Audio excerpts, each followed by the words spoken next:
Hi, everybody. This is Chuck Bear, partner with the Lapine Group, and this is part five, the final segment of the business of blockchains and cryptocurrency. Um, so, in this section, we're going to talk about what I think is coming next in the space.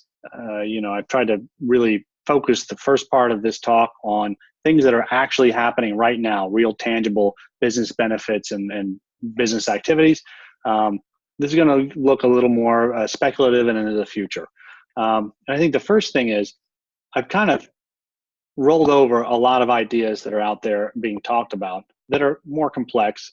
If you go back to my model of who's going to go first in blockchain solutions, there are the things that are of high value and easy, and then there's ones with a lot of barriers. But I do think that's coming, and I think one of the things that's coming maybe relatively soon is some solutions for social media and Internet of Things. The idea here is using a blockchain to manage all the information that you might share with a social media provider or Internet of Things, your devices, keeping track of your use. Because the love-hate relationship we've ended up with in this is that by tracking all that information and analyzing it, companies can actually present to us very compelling products and services. They can tailor things to our preferences and what we like. The problem is you're also learning a lot about who we are and what we're doing. So this offers possibly the opportunity to separate those two and kind of have your cake and eat it too, right? So it's either collecting all this data and sharing it, but in a way that's anonymized. So you can't really know who I am, but you know this data and you can present me valid offers. And also the potential of controlling, all right, I'm going to allow this information to be out there, but I'm going to only allow certain companies to use it in certain ways. So there's a lot of promise there. There's some complexity again around how you handle the idea of, the private keys and the actual control of that information. But I think this is coming soon, just because there's such a high value in solving that problem. If you can deliver the compelling experience and products that you get from all the analytics without the scary idea of tracking all this personal information about people, that's pretty exciting. Distributed applications. So I've talked about this. These do exist, especially Augur is probably the most developed and complex one, at least that I know of. It's in market, but it's not being used that much. And I think this is something that it just needs more time in terms of getting companies comfortable operating that way. The technical skill sets, the code auditing to make sure that you're not doing something malicious, and just the change management of getting there. So they're kind of technically there, but not in big use yet. Digital ownership records. This is a big promise of the space. I talked a bit about tokens and the idea of instead of just like cryptocurrency, we can represent the ownership of real assets on a blockchain. That's something that's just technically possible right now. The problem is that is not legally recognized generally as an ownership record. So, for instance, you could represent the ownership of a house on a blockchain pretty easily, but it has to be legally recognized or there's no point in doing it. So that's coming, but it's not quite there, and it's not a technical barrier. It's more of a legal recognition one. Digital IDs. The ability to identify yourself possibly anonymously online using some kind of digital identification is coming. And again, this is just really a question of what's legally recognized, because digital identification is really built into blockchains. The way you participate in a blockchain network is you just create yourself a pair of keys. The public key is your address, and the private one's what you sign things with. So that's effectively your identification. The thing is that is not legally recognized as identification yet in most contexts. So until it is, it's not that useful for business solutions. Auditing compliance. I think another interesting thing with blockchains is you've got this common system of record keeping, right? So we go back to, you had the protocol, so you know that everything that's in there should be legitimate, and then you've got this permanent digital record that's indelible. And this is very nice from an auditing and compliance perspective. An auditor or a regulator could look at those records and just immediately verify whether everything is up to snuff.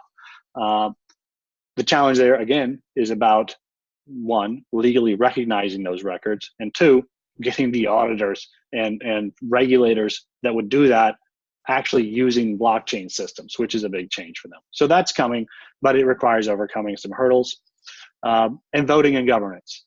You know, voting in public elections, it's an exciting idea, but it requires that digital identification piece, among others. Until you can legally recognize a digital voter ID, you can't really use it in an election. And likewise, corporate governance and all kinds of organizational governance could be handled on blockchains. This is actually happening with some of the digital ledger projects like Ethereum, that they manage governance partly through voting on blockchains or using the consensus mechanism of blockchains. But until it's legally recognized, until, for instance, voting stock is recognized as being tracked on a blockchain, you really can't do these things for some of the larger use cases yet.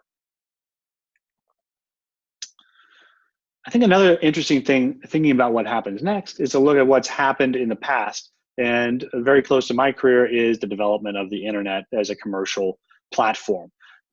Really, I started my career right around when the World Wide Web came to be. And so there's a lot of parallels. And I think it's interesting, though, that when we talk about cryptocurrency and blockchain and what's going on, there's a lot of comparisons to what happened in the 90s and a lot of thinking that the internet is a 90s thing. But in fact, the idea for the internet really started, well, back in the early 60s, the idea of a network. So the idea, if you have multiple computers, we could connect them and have them talk to each other, share information, was initially proposed in the early 60s. And that's really the start of this concept development of, well, if you can do that, you can network more. By the late 60s, that's when you saw the first actual computer networks connecting a very few, very big computers to each other in proprietary ways. Each network was built on its own. Then you kind of went into this phase of developing protocols and standards. So in the 70s was when the TCP/IP protocol was first proposed. So TCP/IP is basically the mechanism by which the internet works to this day. But until then, everything was kind of built custom in different ways. TCP/IP was an attempt to say, hey, here's a lot of things going on. Here's what we think is the best way to approach it and a standard for doing it. And then by the 80s, you saw the first network starting to adopt that. And again, at this point in time, there are not many big computer networks, but probably the most important one was the ARPANET, a government project that eventually became the internet backbone, adopted TCP/IP, and we began building that backbone. Initially connecting these, what they called supercomputer centers at educational institutions, but really building the infrastructure of what would become the internet we know now. And it wasn't until 1990, so now we're 30 years from the concept, when the World Wide Web was invented.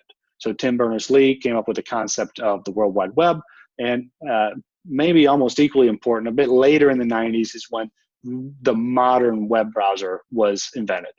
Something that worked on PCs and Macs and not just Unix machines, and that was accessible and usable to non-technical users. And really, to me, that's when you had this area of commercialization. And I kind of gave the reveal there that also came in the dot-com boom and bust, right? But it's this period of you had to have the protocols and standards, you had to have the infrastructure in place, and now we can start really commercializing this and bringing it to the mainstream. Since then we've had Web 2.0 and mobile, which I would argue are usability solutions, right? So we're taking the web from being a document format to being an interface, and also moving the web to a new kind of device, and really a focus on making the best and most nice to use products became the competitive edge in the space. Finally, really Bitcoin and the era of decentralization is part of the same story. Really, in a way, this may be as big as the internet itself, but it is the end point of this story, at least for now. But I think the big thing I like to look at here is NASDAQ Composite, which, by the way, on this timeline, 1971, the new stock exchange was invented, the NASDAQ, kind of became the benchmark for the dot-coms, at least when the commercialization era started. And there's a lot of thinking out there now, it seems, that, we've just had this big boom and bust cycle. So, it feels like we're kind of here, right? The late 90s, early 2000s boom and bust, we're over that and we're ready to get on with the next phase. But if you think about internet adoption and where we were back then, by the late 90s, a lot of people were really using the internet, and not just to fiddle around. They were using it for productive things. They were using it to shop, to do things. So, you already had some use. And, just like with the cryptocurrency bubble, I said earlier, that this was a matter of just too much money flowing into this whole internet space without enough good ideas. It collapsed. But in this case, it collapsed, but the use was still on the rise. So it's the classic, technology is fine, just too much money came in and there weren't enough good business ideas to absorb it and make use of it, right? And so, over time we made a recovery from there. But I think there is a case to be made that we may be more like back here. Because right now in blockchain and cryptocurrency, there are not widely agreed upon protocols and standards. So, we're kind of back there, and there's not much use. I mean, we maybe through this last bubble had a lot of people coming into the space to invest, right? And really just kind of the first wave, but they weren't coming in and buying cryptocurrency to use it. They were just buying it to speculate, which is different. So there's a lot of case to be made that maybe we're not that far down this path, and the really big boom is still to come. So really going forward, I think in terms of how I would advise people to look at this, and certainly how I'm approaching it, is, one is, remember, it's still early. I mean, I really believe this, that even in the best case of the chart I just showed, the big stuff is still to come. You got to be skeptical in this space. There's more bad ideas than good ones. I personally think that the good ideas are worth the effort to find them and focus on them.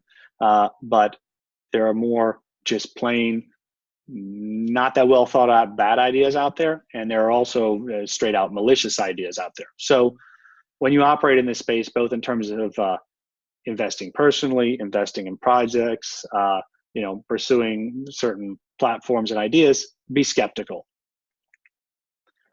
Expect resistance. We talked about all the different kinds of resistance that can come. It will. And know that when you're developing a solution, putting it out there, not everybody's going to be excited about it and rapidly embracing it. So to the degree you're going to invest or participate in this space, expect that to be part of the job. And finally, embrace the uncertainty. It's exciting, and we don't know what's going to happen. And I like to draw some parallels again from my internet experience back in the 90s when I was first working in the space. We had a lot of ideas that we thought were going to be the big things. One of them was online retail. People are going to want to buy and sell things online. The paper catalogs will become irrelevant. That happened, right, in a big way. It saw the rise of major companies. But we also thought in the 90s, especially the late 90s, there's a big focus on this idea of portals. Anybody that was working in the space at the time will remember that term well. The idea was that consumers will want to come online and open up their web browser, and it's going to be pointed to some portal that they've picked and that they've spent some time customizing it to them. So maybe it's going to show, the news that you've picked is most interesting to you, sports scores for your teams, maybe some investment returns, and some links that you've picked out to take you to where you want to go on the internet. So the portal, it's the idea is this is how you enter the internet each time you're coming to use it. And that idea was big right around when everything went bust. And then this company, Google, appeared and showed that just type some words in a search box and go right where you want to go might be the better way. And that was the end of portals. We still use that term portal sometimes for things. It's usually in a B2B context, but yeah, that concept just didn't happen. And finally, you can look at something like social media that we weren't talking about at all in the late 90s. Or maybe just a very few people were beginning to think about that and probably called it something other than social media at the time. So there you have something that as far as I remember, nobody was really focused on it, or maybe just a few very, niche people at the time. And that's now one of the main ways consumers use the internet. So, nobody saw it coming. And I think that's an important part of this space is you're going to see these new ideas come that we're not even talking about yet. So you need to be ready for that. That's it. Again, thanks for listening, guys. If you have questions or comments, welcome to hear them. And again, I'm Chuck Bear from the Lapine Group. Get in touch.